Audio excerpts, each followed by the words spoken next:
ڕووماڵی کوردستان 24 بۆ ئەو دەست پێشخەریە ئاشتەواییە سیاسیەی کە دەستی پێکردووە بەردەوامە بە ئامانجیەوەی کە لە هەرێمی کوردستان ناکۆچەکان کۆتاییان پێبێت، نیگەرانەکان کۆتاییان پێبێت و هێزە سیاسەکان لەسەرێک مێزی گفتوگۆ کۆ ببنەوە بۆ دروستکردنی کەشێکی چەقامگیر و لە هەمان کاتدا تێپەڕاندنی ئەم قۆناغە و دروستکردنی یەکریزی لەنێوان لایەنە سیاسەکاندا.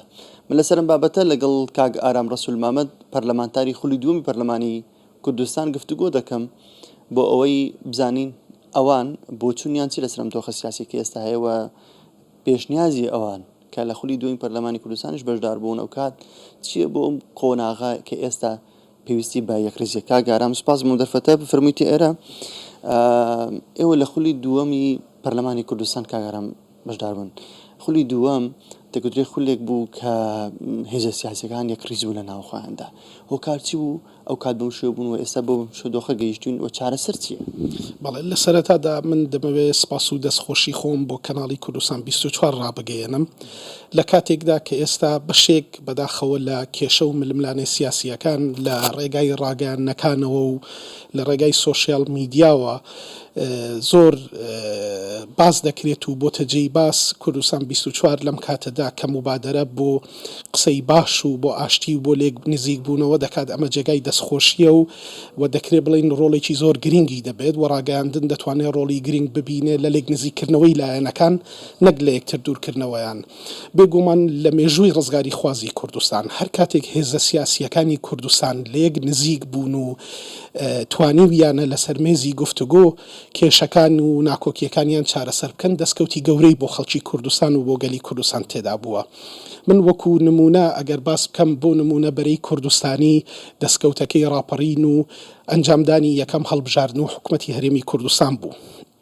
لە خولی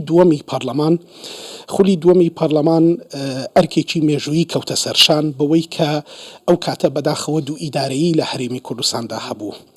پەرلەمانی کوردستان بڕیاریدا لە خولی دووەم کە پرۆژە یاسا لە هیچ یەکێک لەم دوو ئیدارەیە وەرنەگرێت وەکو دروستکردنی گوشارێک بۆ یەکگرتنەوەی دوو ئیدارەیی و نەهێشتنی و خۆشبەختانە ئەم گوشارە ئەو کاتە سەرکەوتنی بەدەست هێنا کاریگەری هەبوو و لە خولی دووەمدا بینیمان حکومەتی هەرێمی کوردستان بە یەک کابینە بۆ سەرانسەری کوردستان دامەزرا و پەرلەمانیش دەوری خۆی تێدا بینی لەم بابەتە. ئێستا پێویستمان بەچیە بۆ چارەسەرکردنی ئەم ناکۆچە؟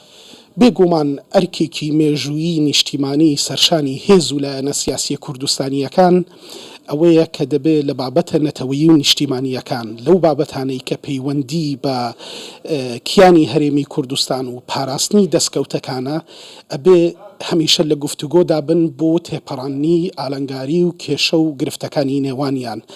هێزە سیاسیەکانی کوردستان خەباتی پڕسەروەری گەلی کوردستان خوێنی شەهیدەکانمان ئەمە بەرپرسیارەتی بۆ لایەنە سیاسیەکان دروست دەکات کە دەبێت هەرچەند ناکۆکی هەبێت بیر لە بەرژەوەندیەکان و کیانی هەرێم و داهاتووی ئەم گەلی کوردستان بکرێتەوە. بۆیە پێویستیمان بە یەکڕێزی هەیە، پێویستیمان بە دایالۆگی سیاسی نێوان هێزە سیاسیەکان هەیە و بێگومان پێویستیشمان بەوە هەیە کە ڕاگەیاندنەکان دەبێ ڕۆڵی مێژووی خۆیان لەم بابەتەدا بگێڕن هەروەکو چۆن ئەمڕۆ دەبینین کوردستان 24 مبادرەیەکی زۆر جوان و پیرۆزی کردووە. هیوادارین ئەمە ببێتە نەریتێکی جوان بۆ هەموو میدیاکان کە میدیاکانی هەرێمی کوردستان ئەو بەرپرسیارەتیان بکەوێتە ئەستۆ ئەو مەسئولیەتە هەڵبگرن کە دەور ببینن لە لێک نزیک بوونەوە و قسەی ئاشتەوایی لە نێوان لایەنە سیاسیەکان.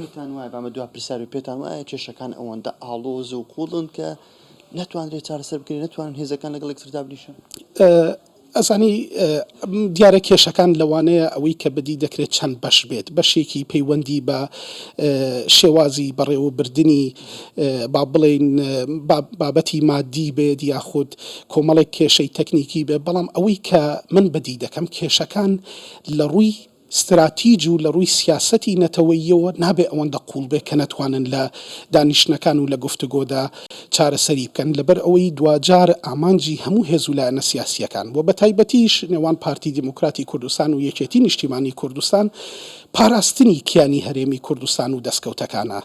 پارتی لە دوا کۆنگرەی خۆیدا بڕیاری داوە کە لاپەڕەیەکی نوێ لە پەیوەندیەکان لەگەڵ سەرجەم هێزولایەنە سیاسیەکان بکاتەوە و ئەمەش بۆ خۆی دەواازەیەکی تری باشە بۆ ئەوەی کە جارێکی تر هێزەکان لەسەر مێزی دانوستاندن کێشەکانیان تێپەڕێنن و بەرپرسیارەتی مێژووی بۆ قۆناغی داهاتوو لەسەر هێزە سیاسیەکان ئەوەیە کە دەبێ بە یەکدەنگ و یەک هەڵوێستی کوردستان بەرەو پێشەوە ببن. دەست خۆش و سپاس بۆ ئێوەش. سپاس بۆ جەنابتان فەرموو.